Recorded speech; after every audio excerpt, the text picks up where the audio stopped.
করেছেন, এলান করেছেন, দাওয়াত দিয়েছেন।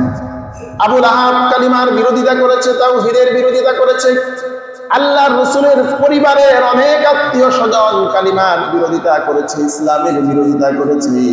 আল্লাহর রাসূলের উপরে মক্কাবাসী অমানসিক নির্যাতন অত্যাচার আল্লাহর হাবিবের উপরে নেমে আসলো। আল্লাহর হাবিব সাল্লাল্লাহু আলাইহি ওয়াসাল্লামের বিপদের দিনেও নবীজির চাচা আবু তালিব সহধর্মী হযরতে খাদিজাতুল কুবরা রাদিয়াল্লাহু আনহা সমর্থন দিয়েছেন, সান্ত্বনা দিয়েছেন, সহযোগিতা করেছেন। আল্লাহর হাবিব সাল্লাল্লাহু আলাইহি ওয়াসাল্লামের দুঃখের বছর নেমে আসলো যখন নবীজির চাচা দুনিয়ার থেকে বিদায় নিলেন, ইন্তেকাল করলেন।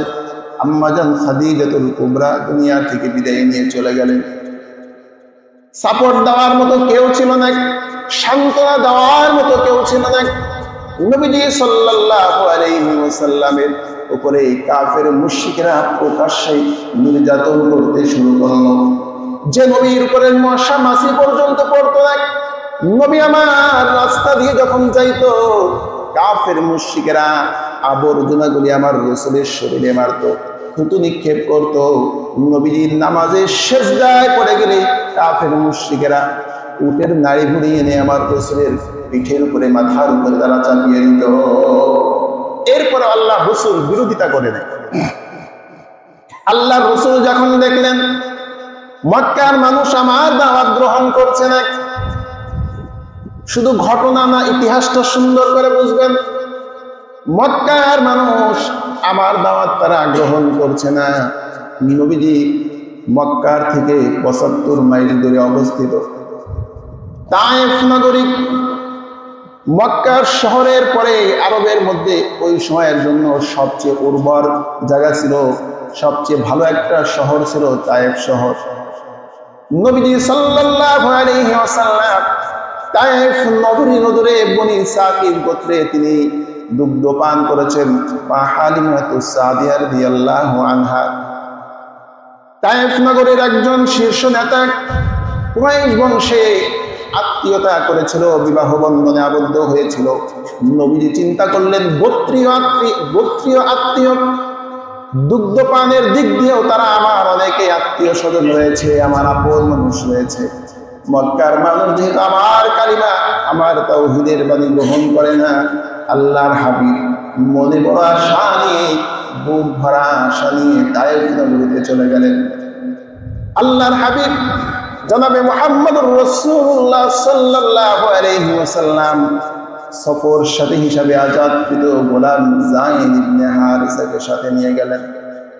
মক্কার জমিন থেকে তায়েফে দিয়ে নবীজি 10 দিন পর্যন্ত গোপনে প্রকাশ্যে তাওহীদের দাওয়াত দিয়েছেন, কালিমার দাওয়াত দিয়েছেন, কোরআনের দাওয়াত দিয়েছেন। তায়েফের শীর্ষস্থানীয় 3 জন নেতার কাছে আল্লাহর রাসূল দাওয়াত নিয়ে গেলেন। এই যে তাবলীগ জামাতে অনেক সময় সমাজের মধ্যে নেতৃত্ব স্থানীয় লোকদের কাছে দাওয়াত পৌঁছানো, এটা রাসূলের সুন্নাহ। আল্লাহর রাসূল সাল্লাল্লাহু আলাইহি ওয়াসাল্লাম তায়েফের বড় বড় 3 জন নেতার কাছে দাওয়াত নিয়ে গেলেন। প্রথম জনের কাছে যখন তাওহীদের বাণী প্রচার করলেন, প্রথম জন আল্লাহর রাসূলের তাওহীদের বাণী গ্রহণ করা থেকে বিরত থাকলো। আর সে বলতেছে, যদি তোমার উপরে ওহী নাজিল হয়, তুমি যদি মুহাম্মদ হয়ে থাকো, আল্লাহর ওহী নাজিল হয়, তুমি যদি মুহাম্মদ হয়ে থাকো, তাহলে আল্লাহ যেন কাবা ঘরের গিলাফ উঠিয়ে নেয়। আল্লাহর হাবিবকে তিরস্কার করলেন, ছোট করে কথা বললেন, কালিমা গ্রহণ করলেন না। নবীজি দ্বিতীয় নেতার কাছে কালিমার দাওয়াত নিয়ে গেলেন। নবীজি সাল্লাল্লাহু আলাইহি ওয়াসাল্লাম ইতিম ছিলেন, গরিব পরিবারের ছিলেন। নবীজির মাও ছিল না, বাবাও ছিল না, দাদাও ছিল না। আল্লাহর হাবিব সাল্লাল্লাহু আলাইহি ওয়াসাল্লাম ইতিম নবী তায়েফের জমিনে যখন একজন নেতাকে দাওয়াত দিলেন, তিরস্কার করে, তুচ্ছ তাচ্ছিল্য করে বলে, মুহাম্মদ, আল্লাহ বুঝি তোমাকে নবী বানাইছেন? নবী বানানোর জন্য বুঝি আল্লাহ তায়েফ আর মক্কা নগরী, এই 2 নগরীর কোনো নেতা পাইল না, ভালো মানুষ পাইল না, তোমাকে বুঝি আল্লাহ নেতা বানাইছেন, নবী বানাইছেন, আর কাউকে খুঁজে পাইনি? পাও কথা বলো, অযথা আজগবি কথাবার্তা বলো। নবী বানানোর জন্য কত বৃত্তশালী সম্ভ্রান্ত পরিবারের কত নেতা আছে, কত শিক্ষিত মানুষ আছে, তাদেরকে পায় নাই আল্লাহ তোমাকে নবী বানাইছে, যাও। রাসূলকে ফিরিয়ে দিলেন, কালিমা গ্রহণ করে নেয়। আল্লাহর হাবিব তৃতীয় আর একজন নেতার কাছে আল্লাহর রাসূল কালিমার দাওয়াত নিয়ে গেলেন, কোরআনের দাওয়াত নিয়ে গেলেন। আল্লাহর রাসূলের উপরে ক্ষিপ্ত হয়ে তৃতীয় নেতাও বলল, মুহাম্মদ তুমি আমার কাছে দাওয়াত নিয়ে এসেছো, অতীতের দুই ব্যক্তি তোমাকে কিছু না কিছু বলেছে, আমি তোমার ব্যাপারে কোনো মন্তব্যই করব না। তার কারণ হলো তোমার যে দাওয়াত, তোমার যে মিশন, তোমার দাওয়াত যদি সত্য হয়ে থাকে আর আমি যদি তোমার দাওয়াতের বিরোধিতা করে থাকি তাহলে আমি বিপদে পড়ে যাব। আর তোমার দাওয়াত যদি মিথ্যা হয়ে থাকে তাহলে এমন মিথ্যাবাদীর সঙ্গে কথা বলাটাই আমি উচিত মনে করি না। এইভাবে তিনজন নেতা দাওয়াত প্রত্যাখ্যান করলেন। শুধু প্রত্যাখ্যান করে শেষ করলেন না, আল্লাহর রাসূল সাল্লাল্লাহু আলাইহি ওয়াসাল্লাম তায়েফ নগরীতে অবস্থান করছেন। তায়েফের নেতারা, তায়েফের লিডারেরা তায়েফের দুষ্ট ছেলেদেরকে, যুবক ছেলেদেরকে এনে দিয়ে দিল, এর যুবক ছেলেরা মক্কা থেকে আব্দুল্লাহর ছেলে মুহাম্মদ তোমাদের শহরে প্রবেশ করেছে, সে একজন পাগল, যা আব্দুল্লাহর ছেলে মুহাম্মদকে প্রহার করে করে তায়েফ নগর থেকে বের করে দাও। আল্লাহর হাবিব সাল্লাল্লাহু আলাইহি ওয়াসাল্লামের কাছে তায়েফের দুষ্ট যুবকেরা আসলো, ডাকতে বলে, মুহাম্মদ তায়েফে তোমাকে থাকতে দেওয়া হবে না, তুমি তায়েফ নগর থেকে বের হয়ে যাও। আল্লাহর হাবিব সাল্লাল্লাহু আলাইহি ওয়াসাল্লাম বুক ভরা ব্যথা নিয়ে, ভরা ক্লান্ত হৃদয় নিয়ে তায়েফ নগরী থেকে চলে আসছেন। পিছন দিক দিয়ে দুষ্ট ছেলেরা, সন্ত্রাসী ছেলেরা হাতি তালি লাগাইয়া তায়েফের পাহাড়ের পাথরের টুকরাগুলি নিয়ে আল্লাহর রাসূল সাল্লাল্লাহু আলাইহি ওয়াসাল্লামের শরীর লক্ষ্য করে করে তারা পাথরগুলি নিক্ষেপ করছে। একটা না, দুইটা না, আমার ভাইরা, আম্মা জান আয়েশা সিদ্দিকা রাদিয়াল্লাহু আনহা একদিন আল্লাহর রাসূলকে গোসল করিয়ে দিচ্ছেন। নবীজির শরীর মুবারক থেকে যখন আল্লাহর রাসূলের শরীর থেকে কাপড়টা উঠালেন, আম্মা জান আয়েশা দেখেন এত সুন্দর শরীরের মধ্যে কালো কালো ক্ষত ক্ষত দাগ দেখা যায়। আম্মা জান আয়েশা ডাক দিয়ে বলেন, ইয়া রাসূলুল্লাহ, ইয়া হাবিবাল্লাহ, এত সুন্দর শরীর আপনার, যে শরীরের মধ্যে মশা মাছি পর্যন্ত পড়ে না, ইয়া রাসূলুল্লাহ, এত বড় বড় ক্ষত ক্ষত দাগগুলি কিসের নবী? আপনি কি কোনোদিন বসন্ত রোগ হয়েছিল কিনা? আপনার শরীরে কি কোনো অসুখ হয়েছিল? আম্মা জান আয়েশা প্রশ্নের জবাবে আল্লাহর রাসূল বলেন, আয়েশা, এটা কোনো বসন্তের রোগ না, এটা কোনো অসুস্থতার দাগ না রে আয়েশা। আমি যেদিন কোরআনের দাওয়াত নিয়ে, তাওহীদের দাওয়াত নিয়ে তায়েফের ময়দানে গিয়েছিলাম, তায়েফের যুবকেরা আমার দাওয়াত গ্রহণ করে নাই, নিষ্ঠুরের মতো আমার শরীরে বড় বড় পাথরগুলি তারা নিক্ষেপ করেছে আয়েশা। আমার শরীর ক্ষত বিক্ষত হয়ে, আমার শরীরের রক্ত রঞ্জিত হয়ে আমার পায়ের জুতা মুবারক পর্যন্ত ভিজে গিয়েছিল। আল্লাহ রাসূল বলেন, আয়েশা, আমি তায়েফের যুবকদেরকে লক্ষ্য করে বলেছিলাম, ও তায়েফের যুবকেরা, আমি এতিম মুহাম্মদ তোমাদের কাছে কালিমার দাওয়াত নিয়ে এসেছি, কোরআনের দাওয়াত নিয়ে এসেছি। আমার শরীরে তোমরা এভাবে পাথর মেরো না। দুনিয়াতে আমার মাও নাই, আমার বাবাও নাই। সন্তানকে কেউ মারলে বাবা তাকে সান্ত্বনা দেয়, বাবা আদর করে যত্ন করে। আমার মাও নাই, আমার বাবাও নাই, আমার দাদাও নাই, আমার কোনো অভিভাবক নাই। আমি এতিম মুহাম্মদ, আমার শরীরে তোমরা পাথর মেরো না। এরে আয়েশা, পাথরের আঘাত আমি সহ্য করতে না পেরে তায়েফের জমিনে পড়ে গেলাম। আমি ছটফট করছি। হযরতে যায়েদ ইবনে হারেসা আমার শরীরের সামনে ঢাল হয়ে দাঁড়িয়ে গেলেন। আশিকে রাসূল হযরতে যায়েদ ইবনে হারেসা বলে, ও তায়েফের যুবকেরা, যত পাথর মনে চায় আমি যায়েদের শরীরে তোমরা পাথর মারো। দ্বীনের নবী মুহাম্মদুর রাসূলুল্লাহ সাল্লাল্লাহু আলাইহি ওয়াসাল্লামের শরীরে তোমরা পাথরের আঘাত করো না। এর আয়েশা, আসল তায়েফের জমিনে কাফের মুশরিকরা আমাকে এত অত্যাচার করেছে, এত বেশি পাথর মেরেছে। দাওয়াতের জীবনে ইসলামের জন্য অনেক ত্যাগ স্বীকার করেছি, অনেক কষ্ট করেছি, অনেক নির্যাতন সহ্য করেছি। তায়েফের যুবকেরা আমাকে এত বেশি আঘাত করেছে, এত বেশি প্রহার করেছে। আয়েশা, কালিমার দাওয়াত দিতে যে, ইসলামের কাজ করতে যে আমি কখনো বেশি এত আঘাতপ্রাপ্ত হই নাই, এত বেশি কষ্ট পাই নাই যতটা কষ্ট আমাকে তায়েফের লোকেরা দিয়েছিল। নবীজি বেহুশ হয়ে পড়ে যায়। আবার তায়েফের যুবকেরা রাসূলকে আবার হাত ধরে উঠায় দেয়, মুহাম্মদ তুমি চলে যাও। আল্লাহ রাব্বুল আলামিন তার হাবিবের এই করুণ দৃশ্য দেখে আল্লাহর কুদরতি দিলে সহ্য হয় না। সিরাতের কিতাবের মধ্যে এসেছে আল্লাহর হাবিব সাল্লাল্লাহু আলাইহি ওয়াসাল্লাম এভাবে মক্কা থেকে 3 মাইল দূরে সাইবা রবিয়া উৎপার বাগান পর্যন্ত যখন গেলেন, তখন তায়েফের যুবকেরা ফিরে গেল। আল্লাহর হাবিব ব্যথিত অন্তর নিয়ে আল্লাহর কাছে অসহায়তার অবস্থা নিয়ে আল্লাহর কাছে ফরিয়াদ করলেন, দোয়া করলেন। নবীজি বললেন, আল্লাহ তোমার দ্বীনের জন্য কষ্ট করেছি, আমি এরপরেও জানতে চাই, আয় আল্লাহ তুমি কি আমার উপরে সন্তুষ্ট আছো কিনা।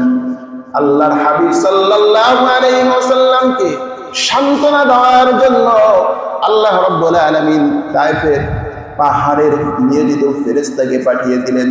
ফেরেশতা এসে সালাম জানায়, ইয়া রাসূলুল্লাহ, ইয়া হাবিবাল্লাহ, আল্লাহ পাক আপনার জন্য সালাম জানিয়েছেন। আজকে তায়েফের নিষ্ঠুর যুবকেরা আপনার শরীরের উপরে যেভাবে পাথরের আঘাত করেছি, নবীজি আল্লাহ পাক সহ্য করেন নাই, ফেরেশতা পাঠিয়ে দিয়েছেন। আর যদি আপনি অনুমতি দেন, আল্লাহ তাআলা আমাদেরকে অর্ডার করেছেন 2 পাহাড় দ্বারা আমরা তায়েফবাসী আজকে জমিনের সঙ্গে মিশিয়ে দেব। কেমন তার হাবিবকে বলেছেন, ওমা আরসালনাকা ইল্লা রাহমাতাল লিল আলামিন। কেমন দয়া, কেমন মায়া, কেমন প্রেম, কেমন ভালোবাসা তার মধ্যে ছিল। আল্লাহর হাবিব সাল্লাল্লাহু আলাইহি ওয়াসাল্লাম বলেন, আয় আল্লাহ তায়েফের যুবকেরা তারা বুঝে নাই, তারা আমার সম্পর্কে জানে না, তারা অবুঝ। তারা যদি জানতো তারা এই মুহাম্মাদের শরীরে পাথরের আঘাত করতো না। রব্বুল আলামিন তারা বুঝলে আমার শরীরে পাথর মারতো না। রব্বুল আলামিন তায়েফের যুবকদের উপরে আযাব দিও না, তাদের উপরে গজব নাযিল করো না আল্লাহ। আল্লাহুম্মা হাদাল কওমি ফাইন্নাহুম লা ইয়ালামুন। আয় আল্লাহ তায়েফের যুবকেরা না বুঝে আমার উপরে অত্যাচার করেছে, অবিচার করেছে, জুলুম করেছে। আমি তো রাহমাতুল লিল আলামিন, আমি তো রাহমাতুল লিল আলামিন, আমি তো দয়ার নবী, মায়ার নবী। আমার উম্মতের জন্য কিভাবে আমি বদদুয়া করতে পারি? আয় আল্লাহ তায়েফবাসী আমার মন বলে এমন একটা সময় আসবে যেই সময় তায়েফের অনেক যুবকেরা কালিমা পড়বে, মুসলমান হবে। এই তায়েফের বংশ থেকে এমন কিছু আল্লাহ তোমার বান্দা আসবে যারা কোরআন পড়বে, যারা হাদিস পড়বে, যারা তোমার কদমে সেজদা করবে। গো আল্লাহ তুমি তাদের উপরে আযাব দিও না, তুমি তাদেরকে মাফ করে দাও। আমার ভাইরা, এটা ছিল আল্লাহ রাসূলের ইসলাম প্রচার। আল্লাহর হাবিব সাল্লাল্লাহু আলাইহি ওয়াসাল্লামকে মক্কার মানুষ থাকতে দেয় নাই, বের করে দিয়েছেন। নবীজি সাল্লাল্লাহু আলাইহি ওয়াসাল্লাম জোর দখল করেন নাই, ঘর থেকে বের হয়ে গেছেন।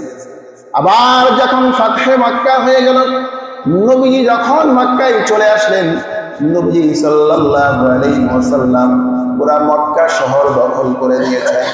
যেই মানুষগুলি দ্বীনের নবীর উপর অত্যাচার করেছে, অবিচার করেছে, শরীরকে রক্তে রঞ্জিত করেছে, ওই দ্বীনের নবী মক্কার ক্ষমতা পাওয়ার পরে, মক্কা দখল করার পরে আল্লাহর হাবিব হযরত ইউসুফ আলাইহিস সালাতু ওয়াস সালামের মতো ভাষণ দিয়েছিলেন, লা তাসরিবা আলাইকুমুল ইয়াউম ইয়াগফিরুল্লাহু লাকুম ওয়া হুয়া আরহামুর রাহিমিন।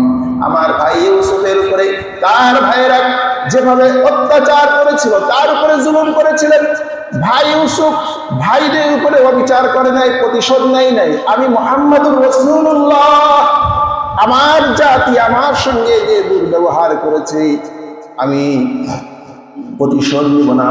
আমার জাতি আমার মক্কাবাসীকে আমি সাধারণ ক্ষমা ঘোষণা করে দিলাম। নবীজির কত ইনসাফ ছিল, কত সুবিচার ছিল, কত দয়া ছিল, মমতা ছিল, মায়া ছিল। মায়া দিয়ে, মমতা দিয়ে, ভালোবাসা দিয়ে আল্লাহর রাসূল ইসলাম প্রতিষ্ঠা করেছেন। রাসূলের জীবনে ইসলাম প্রচার, রাসূলের জীবনে ইসলাম প্রতিষ্ঠা হয়েছে রক্ত ঝরানোর মাধ্যমে, রক্তক্ষয়ী সংঘর্ষের মাধ্যমে। রাসূল এই পৃথিবীর জমিনে ইসলাম প্রচার করেন না, ঠিক কিনা বলেন? রাসূলের ইসলাম প্রচারের অনেক ত্যাগ রয়েছে। আমার দায়িত্ব, আপনার দায়িত্ব, নবীওয়ালা কাজ যারা করবে তাদের দায়িত্ব শুধু মানুষকে পৌঁছিয়ে দেওয়া খবর। আইয়ুহার রাসূল বাল্লিগ মা উনজিলা ইলাইকা মির রাব্বিক ফালইউবাল্লিগুশ শাহিদুল গায়ব। যারা জানে না তাদেরকে জানিয়ে দেওয়া। নামাজ সম্পর্কে আপনাদের এখানে যে বসবে, নামাজের কিছু ব্যাপারে আপনাদেরকে জানানো। নামাজ পড়লো কি না পড়লো এজন্য তাকে জোর করার অধিকার ইমামের নাই। স্বয়ং নবীকে আল্লাহ পাক জোর করেন নাই।